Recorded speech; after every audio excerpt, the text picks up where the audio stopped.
And today, Donald Trump gave an interview to Fox News, one that was pretty interesting. Another part of this will be up tomorrow morning with Bret Baier in Special Report. You can watch that on Foxtel or at flashnews.com.au.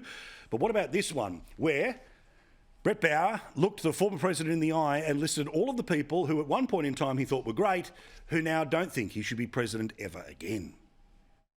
Your Vice President Mike Pence is running against you. Yeah. Your Ambassador to the United Nations, Nikki Haley, she's running against you. Your former Secretary of State, Mike Pompeo, said he's not supporting you. You mentioned National Security Advisor John Bolton. He's not supporting you either. You mentioned Attorney General Bill Barr, says you shouldn't be president again.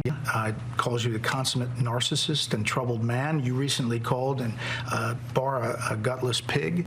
Your second Defense Secretary is not supporting you, called you irresponsible. This week, you and your White House called your White House Chief of Staff, John Kelly, weak and ineffective and born with a very small brain.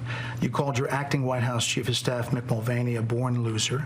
You called your first Secretary of State, Rex Tillerson, dumb as a rock, and your first Defense Secretary, James Mattis, the world's most overrated general. You called your White House Press Secretary, Kayleigh Canadian, milquetoast, and multiple times you've referred to your Transportation Secretary, Elaine Chao, as Mitch McConnell's China-loving wife. So, why did you hire all of them in the first place? Because they were great, but there were plenty more people who were even better. Erin Molan, of course, our colleague here at Sky News. You can hear her on Today FM. What a way to start an interview. What a great question. Barnaby Joyce, former Deputy Prime Minister, and we'll get on to the passionate man from the bush in a second, and the man who's more than happy for all the solar panels to go into regional areas, Nicholas Rees, to you in a second as the Deputy Mayor of Melbourne. But Erin, what about that? Literally every single person he shit-canned in the past couple of years, all back in one nice little package.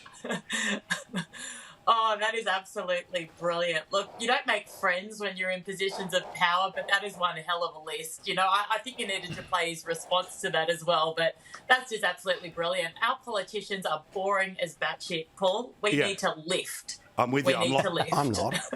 Yeah, Barnaby's not. Come on, we're working blue tonight. I like this. You're the exception. All right, it's a saucy Tuesday night.